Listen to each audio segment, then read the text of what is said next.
ce mystère. La nuit même où il fut livré, il prit le pain.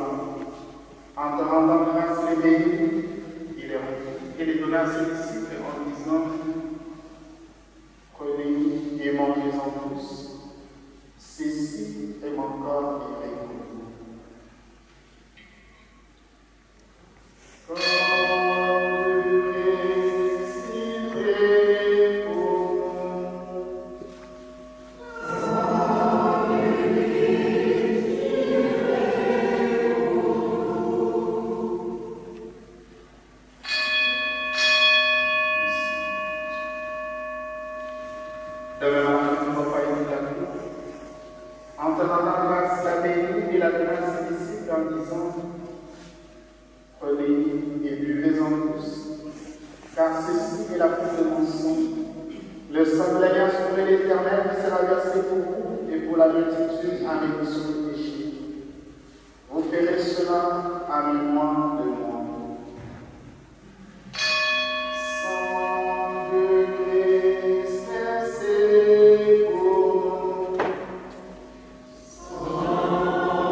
Inspire-nous, Seigneur, toujours plus de charité, afin qu'alimentés par les corps et les sacrifices, nous fassions fructifier en ce monde la paix que tu as lui-même donnée. Par Jésus-Christ, ton Fils, notre Seigneur, qui vit et règne avec toi dans l'unité du Saint-Esprit, il est Dieu pour les siècles des siècles. Amen.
C'est un d'adoption.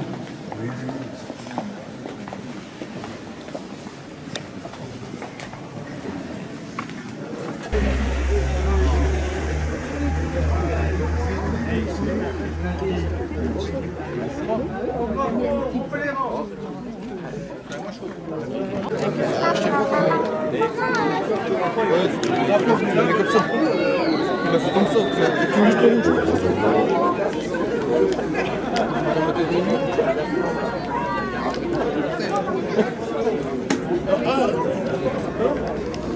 Ouais, voilà, tu juste comme ça. Mais là, bien derrière, toi.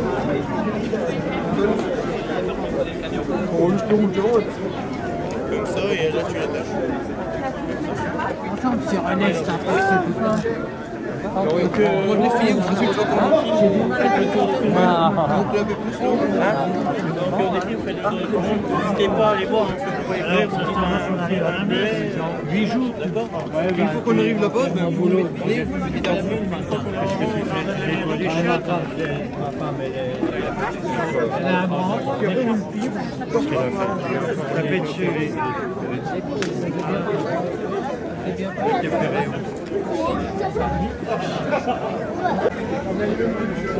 Des ombres. On va te dégager, ton champ de vision, on te fait des ombres. Les grandes puissances européennes entrent en guerre. France, Royaume-Uni, Russie, face à l'Allemagne, Autriche-Hongrie et l'Italie. Tous les experts alors prétendaient que le conflit serait bref. Erreur. L'affrontement des deux blocs, nécessitant une guerre de position, obligeait les deux camps à s'installer dans la durée. Une attitude, les dispositions militaires prises par le général Joffre. On regarde l'ennemi en face, en direction du nord et de l'est, et on décide de la stratégie. qui est la suivante. Dans le message adressé aux troupes à partir de l'état-major de Châtillon-sur-Seine. Dans les circonstances actuelles, aucune défaillance ne peut être tolérée. Ceci est la phrase pivot, lourde d'extrêmes conséquences. Et j'ajouterai dans ce message qu'une troupe qui ne peut avancer devra, coûte que coûte, garder le terrain conquis et se faire tuer sur place plutôt que de reculer. Et tous, soldats comme gradés, s'engagèrent sur la voie du sacrifice suprême. En ce 11 novembre 2019, exprimons nos pensées par le geste symbolique du dépôt de gerbes de fleurs au pied du monument Joffre. Première gerbe à déposer au nom du monde des anciens combattants, M. Gilles Suriret, accompagné de 2 enfants de l'école Saint-Bernard. Je vous en prie.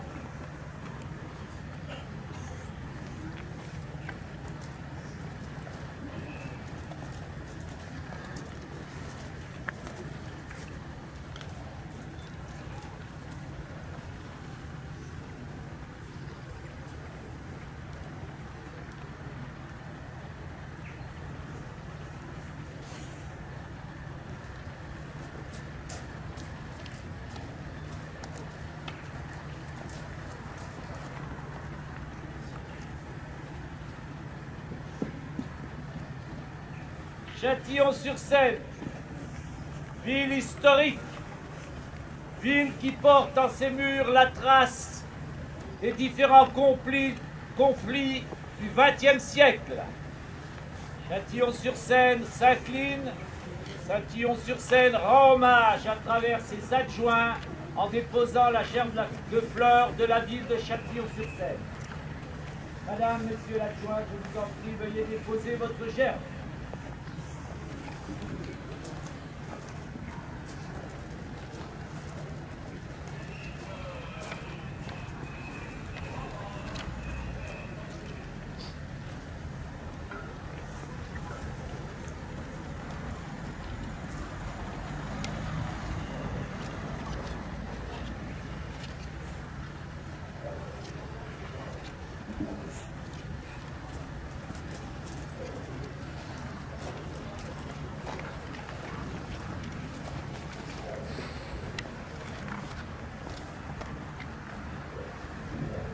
On ne les connaît pas. Ils sont anonymes. Mais on sait que l'on leur doit tout, et notamment un siècle de paix. Alors, hommage aux morts de la Grande Guerre. Aux morts.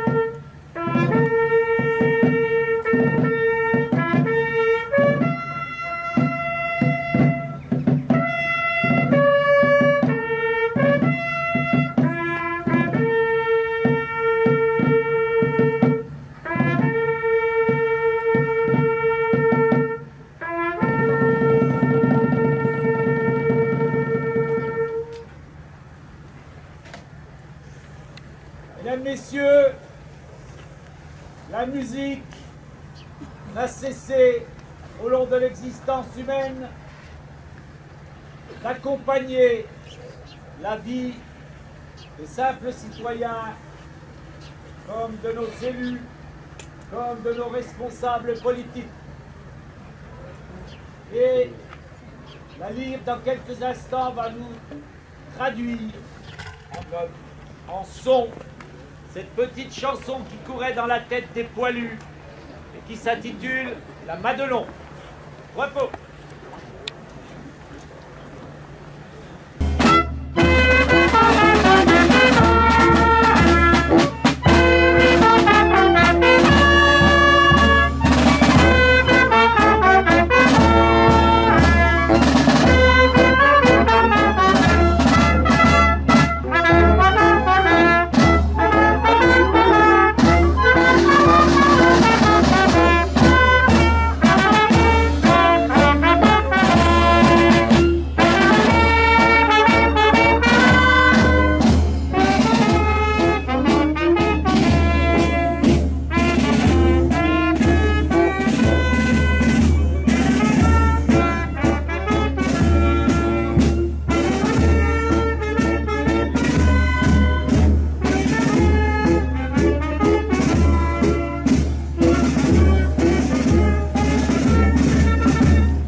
101e anniversaire de l'armistice du 11 novembre 1918.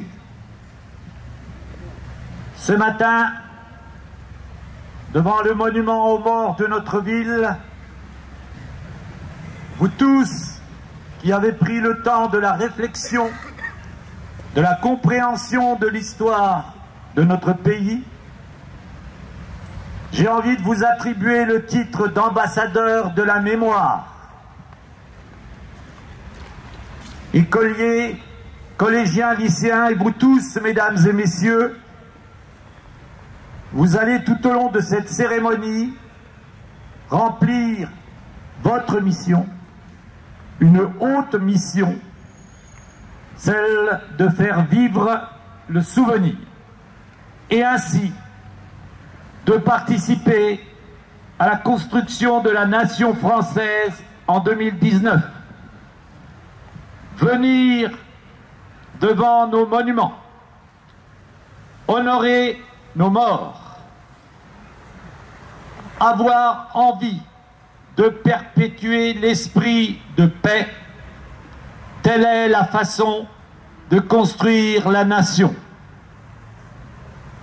Il y aura des paroles, il y aura des gestes, il y aura des musiques qui rythmeront de façon immuable le déroulement de cette fête nationale.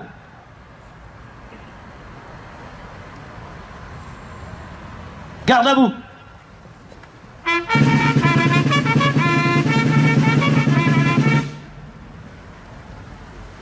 Attention pour les couleurs. Prêt? Envoyez!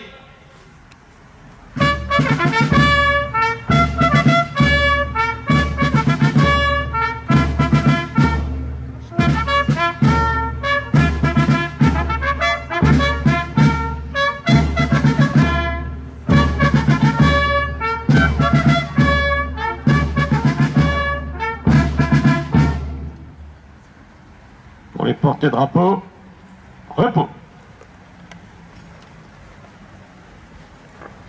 Message de Madame Geneviève Darrieussecq, secrétaire d'État auprès de la ministre des Armées.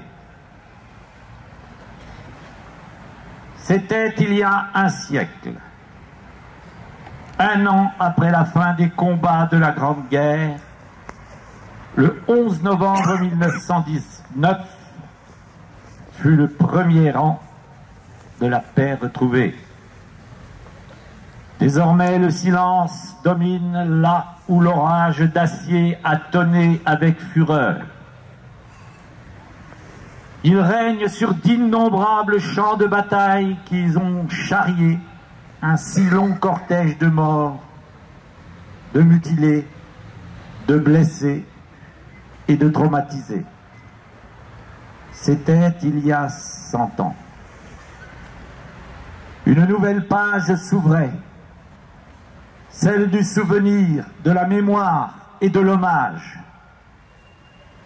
Depuis, inlassablement, les Français sont fidèles à cet anniversaire.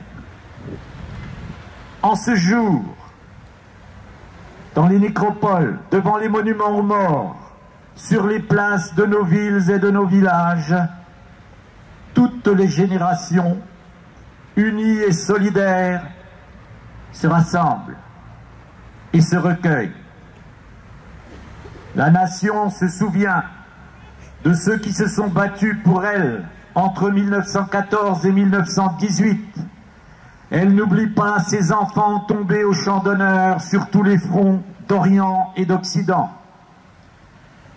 Elle n'oublie pas le sang versé par des soldats venus d'Afrique, d'Asie, du Pacifique et d'Amérique. Elle salue toutes les nations alliées qui ont partagé le même combat. Les noms gravés sur nos monuments aux morts nous rappellent constamment les valeurs d'honneur, de courage, de dévouement et de bravoure. Depuis 2012, Chaque 11 novembre est aussi l'occasion d'honorer toutes les filles et les fils de France qui, dans tous les conflits, hier comme aujourd'hui, ont accompli leur devoir jusqu'au don suprême. Et en ce jour, la nation rend un hommage particulier aux soldats morts pour la France en opération extérieure en 2019.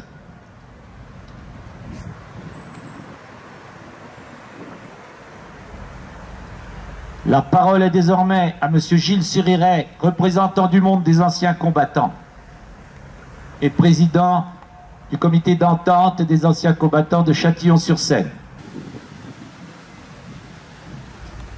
Message de l'Union française des associations de combattants et de victimes de guerre. Le 11 novembre dernier, la France commémorait avec ferveur le centenaire de l'armistice de 1918 qui avait mis fin à la Première Guerre mondiale, un conflit qui avait duré 4 années. En effet, il y a 105 ans, le 1er août 1914, les troupes allemandes envahissaient la Belgique, le nord et l'est de la France menaçant Paris. Dès le début septembre, la réaction des généraux Joffre et Gallieni et l'extraordinaire redressement des combattants français permirent de stopper l'offensive allemande par une bataille victorieuse s'étendant de l'Ourcq aux Vosges en passant par Verdun. Ce fut le miracle de la Marne. Ces premiers mois de combat étaient les prémices d'une tragédie qui sera marquée des sacrifices consentis par toute une génération de soldats de métropole, d'Afrique, d'outre-mer et des pays alliés.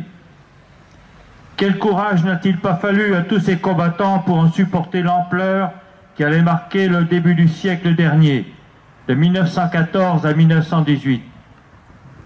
Aujourd'hui, il est de notre devoir de continuer à leur rendre un fervent hommage et à perpétuer leurs souvenirs.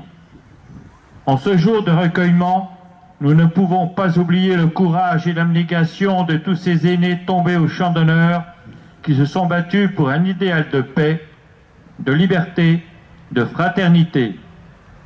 Ils ont versé leur sang pour la France, une France qui sortira terriblement meurtrie de cette guerre. 1 400 000 morts, 740 000 invalides, 3 millions de blessés, des centaines de milliers de veuves et d'orphelins. En ce jour de commémoration, l'Union française des associations de combattants et de victimes de guerre en appelle à la conscience et à la mémoire de chacun, afin que l'acceptation du sacrifice suprême et l'espérance qui habitait toutes ces victimes inspirent nos actions en faveur de la paix, de la solidarité et de la fraternité. Vive la République, vive la France.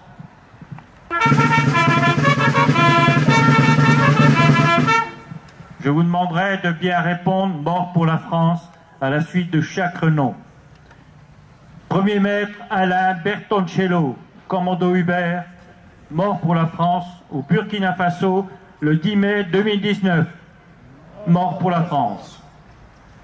Premier maître Cédric de Pierrefonds, commando Hubert, mort pour la France au Burkina Faso le 10 mai 2019. Médecin principal Marc Lécuras, 14e centre médical des armées, mort pour la France au Mali le 2 avril 2019.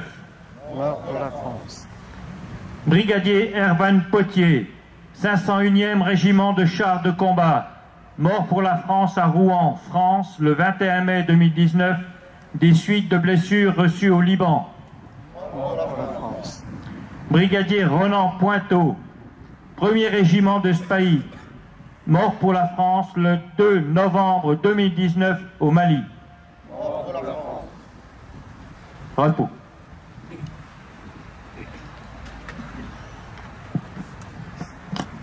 M. Gilles Suriret va procéder maintenant à diverses remises de décorations. Je demande aux récipiendaires de bien vouloir regagner leur emplacement, ainsi qu'aux porte-drapeaux. Pour les porte-drapeaux, garde à vous.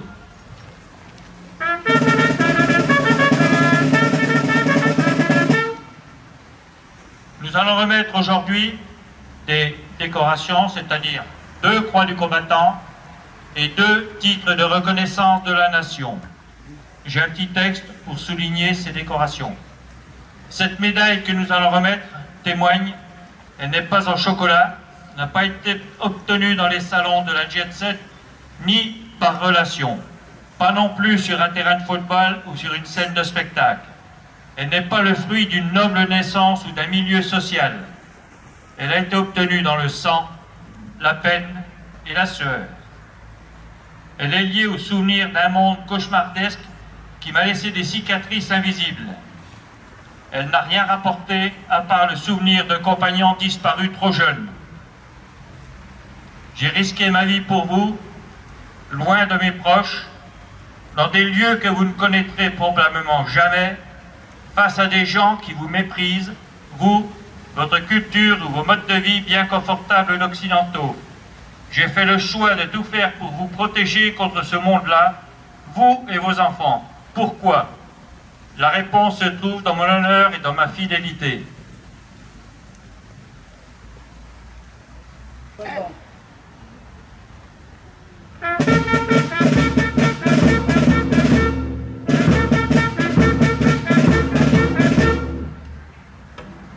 Lieutenant-colonel Sophie Sourirail-Amitié, engagée en 1991 à l'école de sous-officiers d'active à Saint-Vexant. Vous rejoignez votre première garnison à Rennes. En 1994, vous êtes affecté à Satory, avec à la clé la préparation au concours de l'ENIA. Vous serez affecté durant 2 ans avant de poursuivre vos études à l'école d'application de Bourges. Promu lieutenant le 1er août 1997, vous êtes affecté au 4e RNAT à Moulins en 1998. Ensuite, ce sera une suite d'affectation et de missions extérieures. Opération Salamandre en Bosnie-Herzégovine, 98-99. Capitaine en 2001. Opération Famille en Afghanistan en 2006. Commandant en 2010 et affecté à Lille. Opération Licorne en Côte d'Ivoire en 2014-2015. Affecté à Tahiti en 2015, promu lieutenant-colonel en 2016. Rejoint Lille en 2018, quitté le service actif après 28 ans de service en 2019. Au nom du ministre de la Défense, je vous remets la croix du combattant.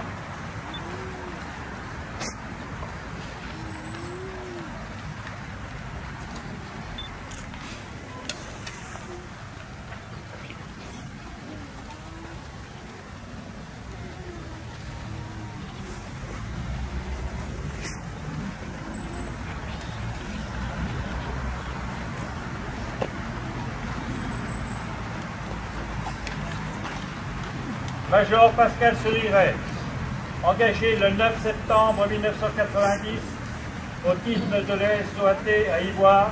À l'issue de ses 2 ans à l'école, il est affecté au 38e RT à Laval. Partir en mission extérieure en 1999 en Bosnie, puis en 2000 au Kosovo. La suite de ses missions, il ira en mission en Macédoine en 2003. Affecté en Tahiti en 2015, il passera major l'année même avant de rentrer en métropole et de prendre sa retraite.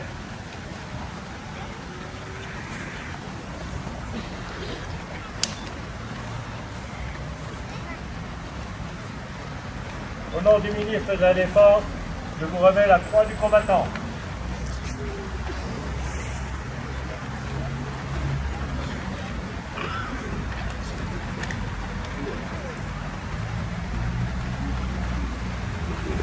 Michel Andriot est né à Château-sur-Seine le 13 mars 1961. Il s'engage une première fois pour 5 ans le 1er octobre 1979 au titre de l'infanterie à l'école d'application à Montpellier et il sera nommé caporal-chef le 1er juillet 1980.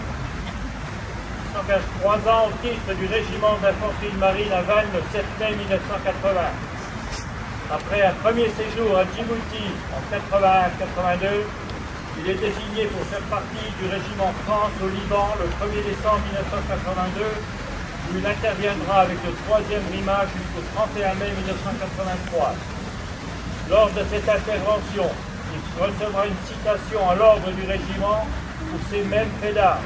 À la fin du contrat, le 6 mai 1984, il sera libéré le 7 mai 1984. Ordre général numéro 36.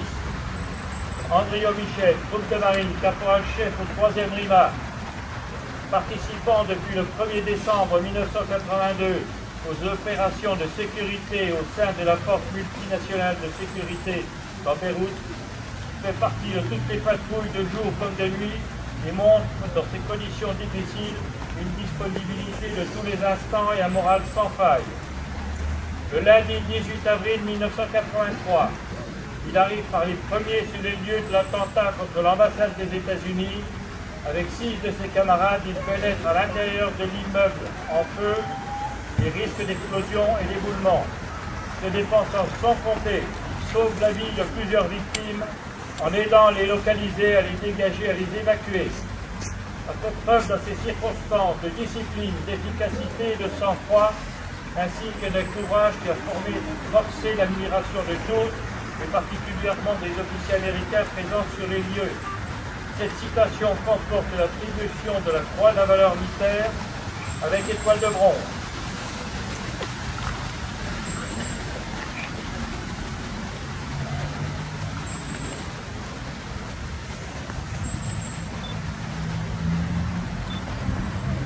Au nom du ministre de la Défense, je vous remets la médaille du titre de reconnaissance de la Nation.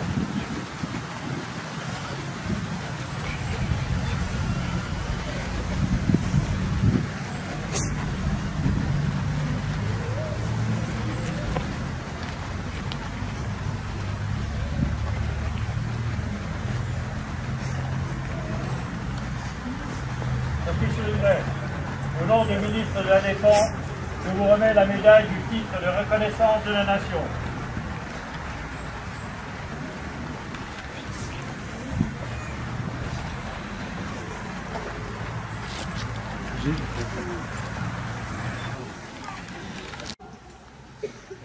Au dépôt des gerbes, la première gerbe sera déposée par les représentants du monde, des anciens combattants, des associations du souvenir.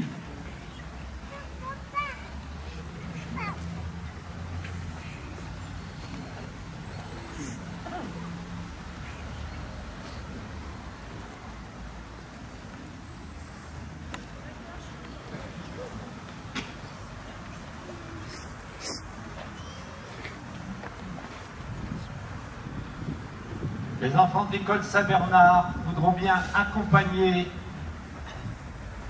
le dépôt de gerbes. Veuillez procéder au dépôt de gerbes.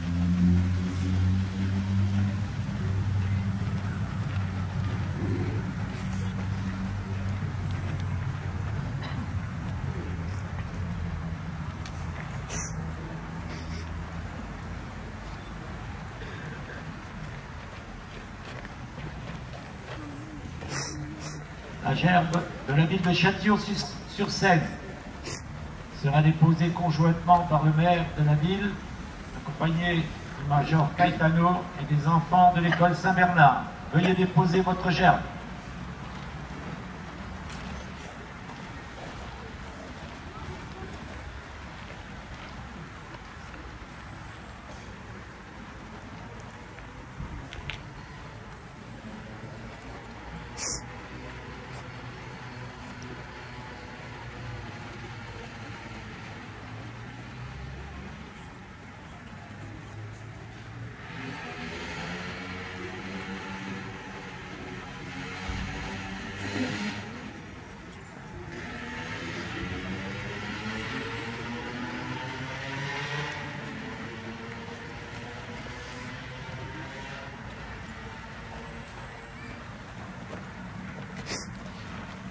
présent,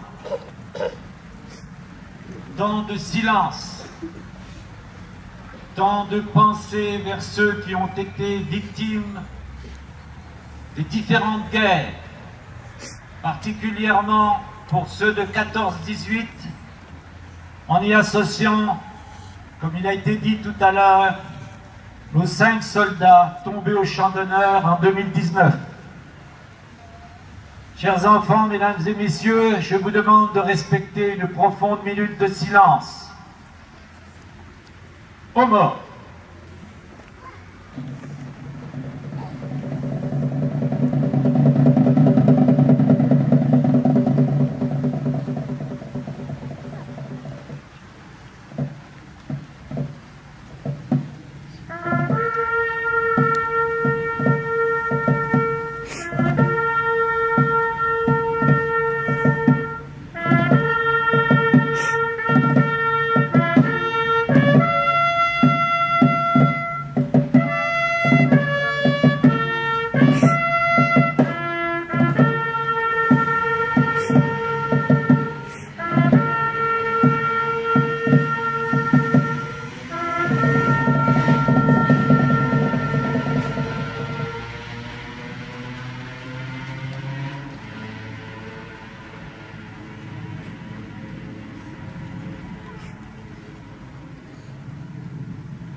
Repos. J'invite maintenant le maire de Châtillon-sur-Seine, les représentants des différents ordres et les autorités à bien vouloir saluer les porte-drapeaux.